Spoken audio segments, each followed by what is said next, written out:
Ladies and gentlemen, I am so excited today to be with former contestant of The Bachelorette Season 17, former contestant of Bachelor in Paradise Season 7, former college basketball player, 6'8", Thomas Jacobs. How are you, my guy? Very good. Not quite 6'8", but other than that, life is good. Life is great, Dave. Is the baby Bjorn weighing you down? Some spinal decompression. Yeah. No, but if I was 6'8", I really would have been hitting my head on beams in paradise. So I'm thankfully 6'6", if you haven't heard. Well, for all of us 5'10" kings out here, we will take anything we can get. So you go on Bachelor in Paradise after being painted a villain. We never believed it from Katie's season, and you find love, and that leads to a baby. How do you even digest the last year or two of your life? You just accept it for what it is. I mean, my life hasn't really changed much from it, other than the fact that I have a loving partner who I get to spend my life with and who we brought a child into the world with. But other than that, it's just, it's the same life I was living before, but just so much better. And you'll see this very soon. Once you have your guys' child, once little baby Dave's here, it's just, oh my gosh, life's never been better. You know, I truly can't imagine. It's one thing to see, your wife's baby belly kick, and, it's one thing to see that. What were the emotions like as the clock was ticking into the third trimester? Were you stressed, anxious, excited? Tell me about the pre-birth. Sorry, through my filthy windshield, Becca just pretended to flash me. I'm sitting in my car outside of our house.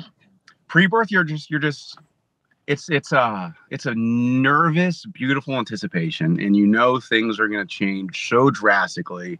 And it's the last times you really just have you and your partner there before the baby comes. And it's just last couple of days leading into the birth, last month, it was just, all right, we're about to do this. But in the meantime, Becca also just texted me. She says, "Tell him congrats, Dad."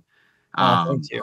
But it was the last time we got to just sit down as husband and, well, we weren't married yet, as just partners, and enjoy each other's time and enjoy each other's presence, and taking those last moments before we bring in this life to the world. So it's a little late to give this advice to you, but if anyone else is in that boat, the best thing I would say is just make that effort to spend that quality time together, those little moments, just lay in bed together, just eat breakfast together.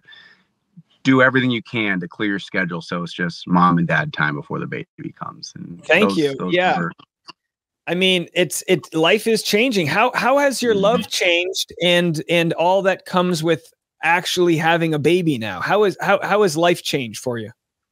Love or life? Because both. Love, you will look at Tasha in such a different way, and it's incredible. It's incredible. You look at your partner and you have so much love for them, and then it turns into this admiration of just, you literally brought our child into this world, and it's the most beautiful thing on the entire planet. And the way that impacts your life is yeah, you love your wife, but you're gonna love your child. You're gonna love the mother of your child that much more. So when you're going through these experiences that you enjoyed before, they're gonna be so much better because now you're sharing them with your child. And for me, our story, our day-to-day enjoyment, some would call it boring. And for us, it's everything. And being able to incorporate Benny into walks, and Benny into trips to the park, and Benny into the day-to-day monotony that we live, known as our lives. It's seriously the best thing that's ever happened. And I'm so excited for you to go on this journey here, coming literally any second now. So thank you. Yeah, our baby's due today. Those listening will catch this when we're actually probably in labor, as this will be one of our labor episodes. This is my version of paternity leave, so I appreciate you taking the time to talk to me. Now, what I loved about your story from The Bachelor and after the show was watching you defend Becca. We don't need to get into the nitty gritty, but you defended her based on the podcast she was a part of. And we really got to see you be someone who like defended your team. Have you always been that way, or did the sort of fandom pull it out of you to be sort of a guarded Papa Bear here? I've always been this way. I think going back to your intro, one of the things that made it easy for me to dive back in to this world, especially knowing that my first experience in New Mexico didn't go the greatest, is I just showed up as myself. And I continue to do that when we're in Paradise. And I continue to do that post filming. And I continue to do that in my day-to-day life. And ever since I was a kid, anytime there's someone who I love and I have care about and I have that attachment to, I will go to war for that person. And even if it's something that I don't know, if I see an injustice and I could speak out about it, or I could do something to try to right wrongs that people have gone through, and I'm absolutely going to do it. And you take in consideration, that's my wife, that's the mother of my child. Oh, Papa Bear is quick to come out, but he's also quick to forgive. So I just want to stand for what's right. And that's a little more amplified when it comes to your wife and the mother of your child. You're so right. Sometimes you don't understand. Like I'll let people comment things. I'll snap back, but sometimes people want to bring my wife into it. I've noticed that I'm like really defensive to be like, no, don't even go there. That's a whole different conversation. And what we see with Bachelor is that a lot of contestants, they do treat as a dime a dozen. They go through them and it's not always done with whatever etiquette. I mean, your wife, Becca's a beast in the Bachelor world. I mean, she came through during the height of Instagram. She's a big member of the group. For you guys to meet on the show, I mean, she was an all-star. Were you nervous to even meet her during Paradise? I was just nervous because I was going through the fire. That was the first time. Our first conversation did not go well.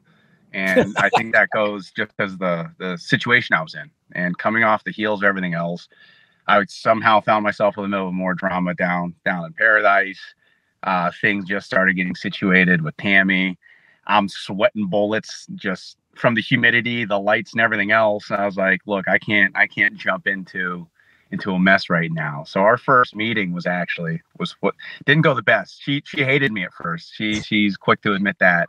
It didn't go great, but I won her over. But my wife thought I was a giant douchebag when I met her. So I guess the baby. I think Becca said that same exact thing. So birds of a feather. I'm right there with you. Hey, Thomas, what I like to say is I'm not a diva. I'm not like a college basketball athlete, but I can chuck the ball here and there. And I think these ladies, they get threatened by male brawn, and then they want to lower us down to another level. And then this is how it works in a relationship. And then they build us back up in their image. So maybe I'm going to disagree with that strictly because you said chuck a basketball, and no one has ever gotten nervous from somebody who used that terminology. No, I'm a pitcher. I said chuck balls. Rewind the tape. So no, I cannot play basketball. I'd be the white guy on the bench that could pass the ball well. But every once in a while, I can throw a couple pitches that might catch you off on your heels there on the mound. But I'm a little older than you. So we saw you take a fall while you were making some influencer content. Are you protecting this large 6'6" frame of you now that you're a dad here? Because I hear it hurts a little more once you're a father. No, but the big thing, Benny is so mobile and so strong already. I know I need to kick it in overdrive and stay healthy and get stronger and faster because he's going to be challenging for the throne here, like at 7 and 8 years old by the scenes of it. So I'm really trying to focus on health more now that he's advancing so much. I mean, he can't beat his old man too soon. As far as taking care of my body, I'm beat to death. I've had 9 major injuries and surgeries throughout my basketball career, and I've been diagnosed with more arthritis than a retirement home. So I'm just doing everything I can to stay ahead of that curve while Benny's, what hurts more? What's hurts more, the injuries or being mischaracterized on The Bachelorette? Which is it, the mental pain or the physical that hurts more? Mischaracterized never hurt. And it was something where it was just like, it is what it is. It's just one of those things. I knew who I am.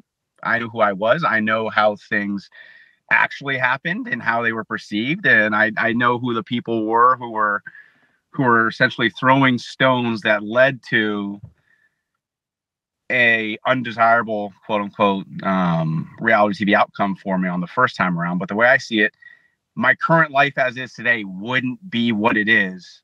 And things wouldn't have transpired unless those things happened. So I'm like, all right, bring it on. I will make that trade 100 times out of 100. So none of that hurt. It's just life is good. Yeah, I'm not always on the right side of the story, but I'm glad that I saw right through that. I was like, oh, this guy's you know, you kind of got baited into some comments and all that, and they ran with it. But as soon as people could see on Paradise, views completely flipped. Now I'm worried about the fourth trimester, the month or two following the birth. I'm worried about how we're going to cope with the communication of a new baby and all of that. Could you give me any advice about what you learned through the process of the last couple months? Take this for what it's worth. You're not really going to fully realize how hard it is in that fourth trimester. And that's a good thing.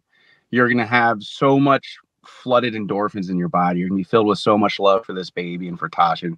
You're gonna be so damn tired. You're not really gonna realize what's happening until he's no longer a newborn.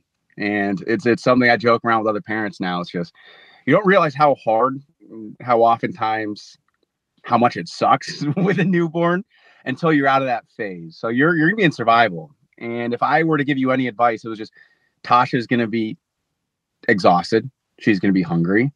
You're going to be in charge of all the bottles. If I find out that Tasha's having to wash a single bottle in your household, Dave, I'm coming out to Nashville and we're going to have a very, very stern talking to.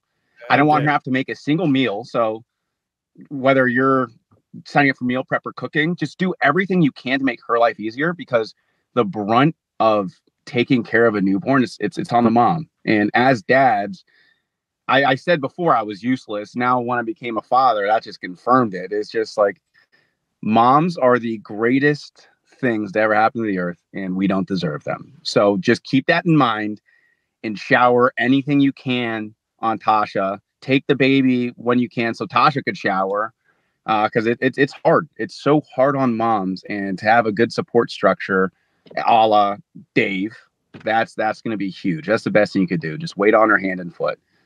I appreciate that advice. I always see it as like the fathers and partners, we're like the guy in the engine room of the train, just shoveling the coal into the train. Yes. Get her fed, keep the place clean, and make it so that she can focus on the bonding and of course the feeding and all that. Do you feel like you're out of the harder times now? The baby's a few months old. Oh yeah. The hard times for us last about 2.5 months. And then after that, even during that, every day gets better than the day before, even the hard ones, because you'll see your baby start to develop, and then all of a sudden you'll get the first smile, and you'll get the first giggle, and then you get the first crawl, then you get this level of recognition and awareness of who he is, and he gets that recognition awareness of who you are, and it is the greatest joy. I can't put it into words, and until you have this baby, and as soon as you see this baby come out, you're going to feel it, and you're going to understand it, and you're going to be a better person for it. And it's just love on Tasha as much as you can, because she deserves it. Will do. I really appreciate it. I have one final question. Well, it's a two-parter. Would you let Benny go on The Bachelor if he makes it, if the show's still around in the next 20 years? Benny will not be going on The Bachelor. Although that'd be incredible. As most people who are watching this would know, we don't show Benny's face on any of our socials. And I feel like it would be just an incredible twist if the first time, like, he was grand revealed, would be a Bachelor contestant announcement. That would be a mind-blowing hypothetical. Yeah. We work very hard in our day-to-day lives to make sure that Benny never has to do something like that. And if he wants to at some point, I mean, he's free to make his own decisions, but I wouldn't necessarily recommend it. Well, it brings me to my last question. Are there any non-dating reality shows that you or Becca are considering? Traitors is big, Special Forces. Oh, we'd love to see Becca out there, with the Marines and Special Forces. You guys must be in these conversations. Becca hates the cold, so I don't think she would be able to do Special Forces. I would do something. Special Forces looks freaking awesome. And then Nick Vial, he got shredded on that, so that was cool to see too. And I liked his approach of taking that on. I know he's one of your favorite people on Earth, but yeah, I liked his approach of using that as a mental mental challenge to get ready for fatherhood himself. And it's it's only a week and a half. So it's like, is it only a week and a half? Oh, they filmed for like 8 days. Yeah. It's a real brutal 8 days, but it's a good business model because they can shoot it fast and cheap. Hey, I feel like they filmed the Golden Bachelor in the same amount of time. So it's just, yeah, there you go. Well, we got no comment on Becca doing Traitors. So maybe that's in the works, but again, I couldn't tell you. Those are conversations that are much higher pay scale than I just work here, Dave. Last question for my guy here. Who's more judgmental watching back? Are you more judgmental of her on her previous seasons, or is she judgmental on you in your previous seasons? I haven't seen any previous seasons, nor do I have desire to ever see anything Becca related in that realm. Because that's just weird. That's just that. And then yeah. Becca, she was the opposite of that, because it was an interesting. She had to wade through a lot more emotions and information than I did when we met on the beach, because honest to God, I never watched the program. I didn't know who Becca was. I didn't know any of her story. I didn't know these things.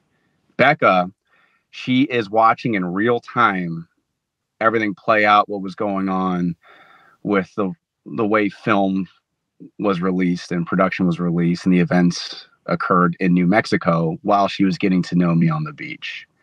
And she was dealing with getting a source of information A over here through watching back the tape when she was working on Bachelor Happy Hour. And she was living in reality over here, B, of, well, this is who this guy really is allegedly. What am I to believe? And for her to look at all that, and she was the only one able to do that, so it was sort of difficult for her to do that and then determine, okay, he really is this guy who he appears to be. I'm gonna go all in on him and not judge him for what I'm seeing over here. So she's been the absolute cornerstone of my strength in so many different things since we first met, and she had to overcome not judging me while she was watching the actual episodes play back while we were together filming on the beaches of New Mexico. I think of Mexico. I think women are better at giving second chances when the guy's 6'6" with nice jaw.